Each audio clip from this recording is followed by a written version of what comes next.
Marcus Rodriguez never expected his Tuesday morning coffee ritual to be interrupted by the sight of a pristine white Tesla Model S plugged into his outdoor electrical outlet. He stood frozen at his kitchen window, ceramic mug halfway to his lips, watching steam rise from both his coffee and his growing anger. The Tesla belonged to Linda Pemberton, the self-appointed queen of Willowbrook Heights HOA, whose house sat directly across the narrow street from his modest two-story home. Marcus had invested his entire life savings, nearly $30,000, into the solar panel system that crowned his roof like a badge of environmental honor. Those panels weren't just about saving the planet, they were about saving his wallet from the crushing electrical bills that had been bleeding him dry for years. "You've got to be kidding me," Marcus muttered, setting his mug down with more force than necessary.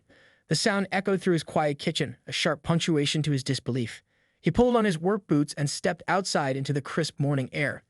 The extension cord snaked across his driveway like an accusatory finger, connecting his precious solar-powered outlet to Linda's luxury vehicle.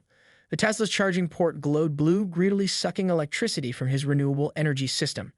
"Excuse me," Marcus called out, his voice carrying across the manicured lawns of their suburban neighborhood. "Linda, what the hell is this?" Linda Pemberton emerged from her front door with the practiced grace of someone who had never been challenged in her 53 years of existence. Her blonde hair was pulled back in a severe bun, and she wore the kind of athleisure outfit that cost more than most people's monthly grocery budget. Her smile was as artificial as the sweetener she probably put in her morning latte. "Oh, Marcus," she chirped, waving as if they were old friends meeting at a garden party. "I hope you don't mind. My home charger is having some issues, and I noticed you had that lovely outlet right there. Since you're so environmentally conscious with those solar panels, I thought you'd appreciate helping a neighbor reduce her carbon footprint." Marcus felt his blood pressure spike. The audacity was breathtaking. "You thought I'd appreciate you stealing my electricity." Linda's smile faltered for just a moment before snapping back into place like a rubber band. "Stealing is such an ugly word, Marcus. I prefer to think of it as community resource sharing. Besides, it's just a little electricity. Your panels make more than you could possibly use. That's not the point." Marcus stepped closer to his property line, gesturing at the cord. "You didn't ask permission. You just helped yourself to something that belongs to me. Something I paid for with my own money." "Well, technically," Linda said, pulling out her phone and scrolling through what appeared to be HOA documents. "According to Section 47B of our community guidelines, any exterior electrical outlets must be positioned at least 3 feet from property lines to prevent." "Are you seriously trying to HOA-splain your way out of theft right now?" Marcus interrupted, his voice rising. Several neighbors had begun to peek through their windows, drawn by the commotion. Linda's eyes narrowed, and for the first time, her mask slipped completely. "Listen here, Marcus. I've been the HOA president for 7 years, and I've kept property values high in this neighborhood through careful enforcement of community standards. If you can't be neighborly about sharing resources, maybe we need to discuss whether your little science project up there complies with our architectural guidelines." The threat hung in the air between them like morning fog. Marcus realized he was staring at his neighborhood's apex predator, and she had just bared her teeth. That evening, Marcus sat in his home office, laptop glowing in the darkness as he dove deep into the rabbit hole of electrical engineering forums. His coffee had gone cold hours ago, but his determination burned hotter than ever. Linda's threat about his solar panels had crossed a line. Nobody threatened his life's work and got away with it. "Tesla charging systems," he muttered, typing furiously. "Voltage tolerance, power delivery specifications." As a former telecommunications technician, Marcus understood electrical systems better than most homeowners. His solar setup wasn't just panels slapped on a roof. It was a sophisticated grid tie system with battery backup and smart inverters that could be programmed and monitored remotely. What Linda didn't know was that Marcus had installed several specialty features that weren't exactly standard residential equipment. His phone buzzed with a text from his neighbor Tom. "Dude, saw the showdown this morning. Linda's been telling everyone you're being unreasonable about sharing community resources. She's calling emergency HOA meeting for Thursday." Marcus snorted. Of course she was. Linda Pemberton's playbook was as predictable as her fake smile. Escalate, intimidate, legislate. But this time, she picked the wrong target. He clicked through Tesla's technical documentation, cross-referencing charging specifications with his inverter's capabilities. Modern electric vehicles were designed to handle minor voltage fluctuations. The grid wasn't perfectly stable anywhere. But there were limits, and more importantly, there were ways to stay within legal boundaries while making someone's life very, very inconvenient. "Voltage regulation," Marcus whispered, his eyes lighting up as he found exactly what he was looking for. His smart inverter could be programmed to deliver power at the absolute minimum voltage Tesla's charging system would accept, technically safe, legally compliant, but guaranteed to make charging an exercise in frustration. But that was just the beginning. Marcus discovered that his system could also introduce harmonic distortion, electrical noise that would make the Tesla's charging computer constantly start and stop the charging process.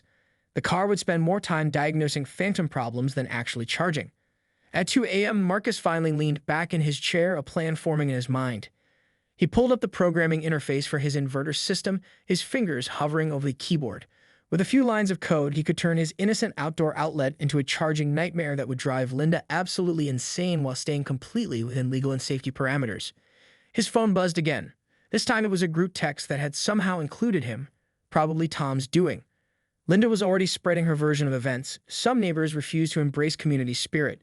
Thursday's meeting will address members who prioritize selfishness over neighborly cooperation. The hypocrisy was staggering. Marcus screenshotted the message and added it to a folder he created titled Evidence. If Linda wanted to play HOA politics, he'd be ready. But first, she was going to learn that stealing electricity from someone who understood electricity better than she understood basic human decency was a very expensive mistake. Marcus cracked his knuckles and began typing code. Operation Tesla Torture was about to commence. Wednesday morning arrived with Linda's Tesla once again plugged into Marcus' outlet, charging away like nothing had happened. She hadn't even bothered to ask permission after their confrontation. If anything, her sense of entitlement had grown stronger overnight. Marcus watched from his kitchen window as Linda emerged from her house in full workout gear, clearly planning to leave the car charging while she attended her Pilates class. Perfect timing. He'd opened his laptop and accessed his solar system's control panel. The interface looked innocent enough, just graphs showing power generation and consumption. But buried in the advanced settings was his masterpiece, a custom program he coded until 3 a.m. "Let's see how you like this, Linda," Marcus muttered, clicking execute. The changes were invisible but immediate. His inverter began delivering power at exactly 208 volts, the absolute minimum the Tesla's charging system would accept. Additionally, the system started introducing carefully calculated harmonic distortion every 30 seconds, just enough to make the car's computer think there might be a problem with the power supply. Marcus grabbed his coffee and settled in to watch the show. Within minutes, the Tesla's charging port began cycling through different colored lights. Blue for charging, amber for warning, red for error, then back to blue as the system reset itself. The car's computer was getting confused by the dirty power, constantly stopping and restarting the charging process. His phone buzzed with a notification from his energy monitoring app. Abnormal charging pattern detected at outlet 3. Marcus grinned and dismissed the alert he programmed to document everything. Around noon, Linda returned from her class, yoga mat still tucked under her arm. She approached her Tesla with the confidence of someone who expected things to simply work because she willed them to. Marcus watched as she checked her phone's Tesla app, and even from across the street, he could see her confusion. Linda unplugged the charging cable and plugged it back in. The car made its usual chirping sound and began charging, for exactly 30 seconds before the amber warning light appeared again. "Come on, you stupid car," Linda's voice carried across the street as she jabbed at her phone screen. She tried calling Tesla support, pacing back and forth in her driveway while explaining her defective charging situation to some poor customer service representative. Marcus nearly choked on his coffee when he heard her say, "No, the car is fine everywhere else. It only does this at my house." Technically true, his outlet was the only one delivering this specific cocktail of electrical annoyance. Linda spent the next hour troubleshooting. She reset the car's charging system, updated the software, and even downloaded a power quality app that showed her the voltage was within acceptable parameters, but couldn't explain why her car kept stopping and starting. The best part came when she knocked on Marcus's door around 3 p.m., her fake smile strained and her eye twitching slightly. "Marcus, I'm having the strangest issue with my car's charging. Since you're so knowledgeable about electrical systems, I was wondering if you might know what could cause intermittent charging problems." Marcus adopted his most helpful expression. That is strange. Could be voltage fluctuations, harmonic distortion, poor power factor. Electrical gremlins are tricky to diagnose. Have you considered using your own charging station?" "Well, yes, but mine is broken, and I thought since we're neighbors." Linda's voice trailed off as she realized she was essentially asking for help with her theft. "I'd be happy to help troubleshoot," Marcus said cheerfully. "But first we should probably discuss terms for using my electricity. You know, rate per kilowatt hour, usage agreements, that sort of thing. I mean, this is a business transaction, right?" Linda's eye twitched harder. "Business transaction? Well, you're using my property to charge your $80,000 car. That's not exactly borrowing a cup of sugar. My solar panels cost me 30 grand. I need to see some return on investment." For a moment, Linda looked like she might explode. Then her HOA president mask slammed back into place. "We'll discuss this at tomorrow's meeting," she said icily. As she stalked back to her house, Marcus allowed himself a small smile. Round one to the guy with the engineering degree. Thursday evening's emergency HOA meeting was held in the community center's main room, which Linda had decorated with printed photos of non-compliant houses throughout the neighborhood. Marcus's house featured prominently in the display with close-up shots of his solar panels, outdoor outlets, and even his slightly overgrown lawn from 3 weeks ago. "Ladies and gentlemen," Linda began, standing behind a makeshift podium like a prosecutor addressing a jury, "we're here to discuss a resident who has shown blatant disregard for community cooperation and neighborly spirit." Marcus sat in the back row, arms crossed, watching Linda perform for an audience of about 15 homeowners. Most looked uncomfortable. They'd lived through Linda's crusades before and knew how this went. Marcus Rodriguez has not only refused to share community resources, Linda continued, clicking through a PowerPoint presentation that must have taken her hours to prepare, but has also violated multiple HOA guidelines in the process. The presentation was a masterpiece of petty tyranny. Linda had photographed Marcus's house from every angle, documenting violations that ranged from his mailbox being 2 inches too far from the curb to his solar panels allegedly creating visual pollution that affected neighborhood aesthetics. Furthermore, Linda's voice rose dramatically. "Mr. Rodriguez has installed unauthorized electrical equipment that poses potential safety hazards to our community." That got Marcus' attention. He raised his hand. "Excuse me, Linda, but my solar installation was professionally installed and passed all county inspections. I have the permits and certificates right here." Linda's smile turned predatory. "While your solar panels may have been initially compliant, subsequent modifications to your electrical system, specifically the outdoor outlets and their unusual power delivery characteristics, were never submitted for HOA architectural review." The room fell silent. Marcus felt a chill run down his spine. Linda had done her homework. "I've had an electrical engineer review the power quality at Mr. Rodriguez's outdoor outlets," Linda continued, pulling out a thick folder. "The report shows significant voltage irregularities and harmonic distortion that could potentially damage sensitive electronic equipment." Marcus's mouth went dry. She hired an actual engineer to analyze his sabotage. The report probably showed exactly what he programmed his system to do, but presented it as a safety concern rather than intentional electrical warfare. Therefore, Linda announced triumphantly, "I'm recommending that the HOA board require Mr. Rodriguez to immediately disconnect his non-compliant electrical modifications and restore his system to standard residential specifications. Additionally, he should be fined for each day his violations remain uncorrected." The trap was elegant in its simplicity. Linda had turned his revenge into evidence of HOA violations. If Marcus admitted the power irregularities were intentional, he'd be confessing to deliberately damaging her property. If he claimed they were accidental, he'd have to fix them, which meant Linda could go back to stealing his electricity without consequence. "This is ridiculous." Marcus stood up, his voice echoing in the small room. "Linda has been stealing electricity from my solar system for weeks without permission. Instead of addressing the theft, you're attacking me for the quality of the power being stolen." "Stolen is such an ugly word," Linda replied sweetly, echoing their first confrontation. "I prefer community resource sharing. And if you're going to provide electrical access to neighbors, it needs to meet safety standards." Ward member Janet Walsh, who'd been taking careful notes, looked up nervously. "Linda, has Mr. Rodriguez actually agreed to provide electrical access to neighbors?" Linda's pause lasted just a beat too long. "Well, no, but the outlets are clearly accessible from public areas." Which suggests nothing," Marcus interrupted. "Those outlets are on my private property, powered by my solar panels that I paid for." Linda decided to help herself without asking, and now she's trying to use HOA politics to legitimize theft. The room erupted in murmurs. Several neighbors were nodding in agreement, finally understanding what was really happening. But Linda wasn't finished. She pulled out her phone and began reading from what appeared to be a legal document. "I've also consulted with our HOA attorney about this matter.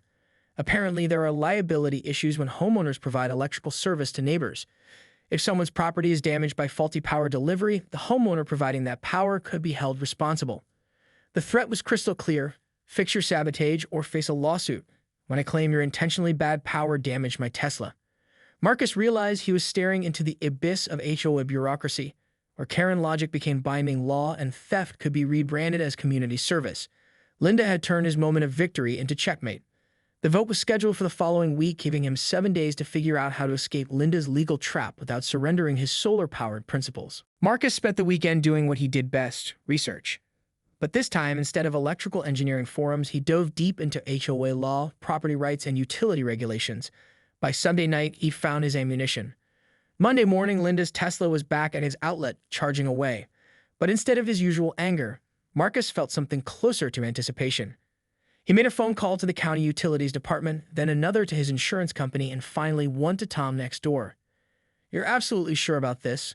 Tom asked, holding the professional-grade camera Marcus had borrowed. "Positive," Marcus replied, adjusting the timestamp settings. "Just make sure you get clear shots of the extension cord crossing the property line and her car plug into my outlet. We need documentation." Wednesday's follow-up HOA meeting had a much larger crowd. Word had spread through the neighborhood about the electricity war, and residents arrived with the anticipation of people settling in for good reality TV.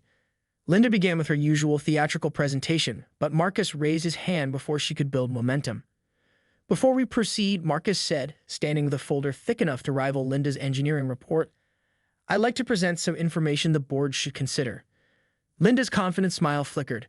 "The floor recognizes Mr. Rodriguez." "Thank you. First, I contacted the county utilities department about this situation. They informed me that providing electrical service to another property without proper utility licensing constitutes operating an unlicensed electrical utility, which violates state regulations." Marcus opened his folder, revealing official letterhead. "They've asked me to cease all electrical service to neighboring properties immediately, and they're opening an investigation into unauthorized utility operations in our neighborhood." But room went dead quiet. Linda's face had gone pale.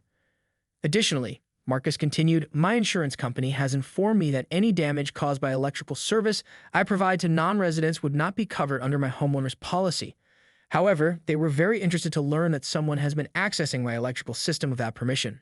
He pulled out another document. "This is a formal trespassing and theft of services complaint I filed with the sheriff's department. I have timestamped photos and video evidence of Ms. Pemberton's vehicle connected to my electrical system without permission on 17 separate occasions." Linda found her voice. "This is harassment. I was trying to resolve this neighborly." "Neighborly would have been asking permission," Marcus replied calmly. "Theft is taking something that doesn't belong to you." The sheriff's department agreed. Board member Janet Walsh looked confused. "But Linda, didn't you say Mr. Rodriguez was providing electrical service that violated safety standards?" Marcus smiled. "Excellent question. I had my system re-inspected by a certified electrical engineer." He pulled out yet another report. "My solar installation and all associated outlets meet or exceed residential electrical codes. However, the inspector noted that my system includes surge protection and fault detection systems that automatically reduce power quality when they detect unauthorized usage patterns." The genius of Marcus's real trap became clear. His system wasn't malfunctioning, it was protecting itself from theft by providing minimal, legally compliant power when it detected unauthorized usage. "So if Ms. Pemberton's vehicle was connected without authorization, my system's theft protection protocol is activated, delivering power at the minimum legal specifications. It's actually a feature, not a bug." Linda's mouth opened and closed like a fish gasping for air. Marcus delivered his final blow. "The county utilities department has also informed me that they'll be conducting a full audit of all outdoor electrical outlets in our neighborhood to ensure compliance with utility regulations. Any residents who've been providing electrical service to neighbors without proper licensing will face fines starting at $5,000. The meeting dissolved into chaos as several neighbors who'd been sharing electricity began panicking about the upcoming audit. Linda sat frozen, realizing that her crusade to punish Marcus had potentially exposed half the neighborhood to regulatory violations. 3 weeks later, Marcus was enjoying his morning coffee when he noticed Linda's Tesla parked in her own driveway, plugged into a brand new Level 2 charging station that had cost her nearly $3,000 to install. His phone buzzed with a text from Tom. "Linda's putting her house on the market. Apparently, she's found a better community that values cooperation over confrontation."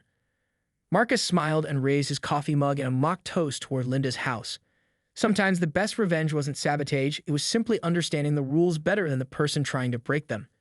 His solar panels glinted in the morning sun, still producing clean energy and still very much his own property. The outlet that had started this whole mess remained disconnected, with a new sign posted next to it: "Private property. Authorized use only." Because the best way to win against an HOA Karen wasn't to play your game, it was to change the rules entirely.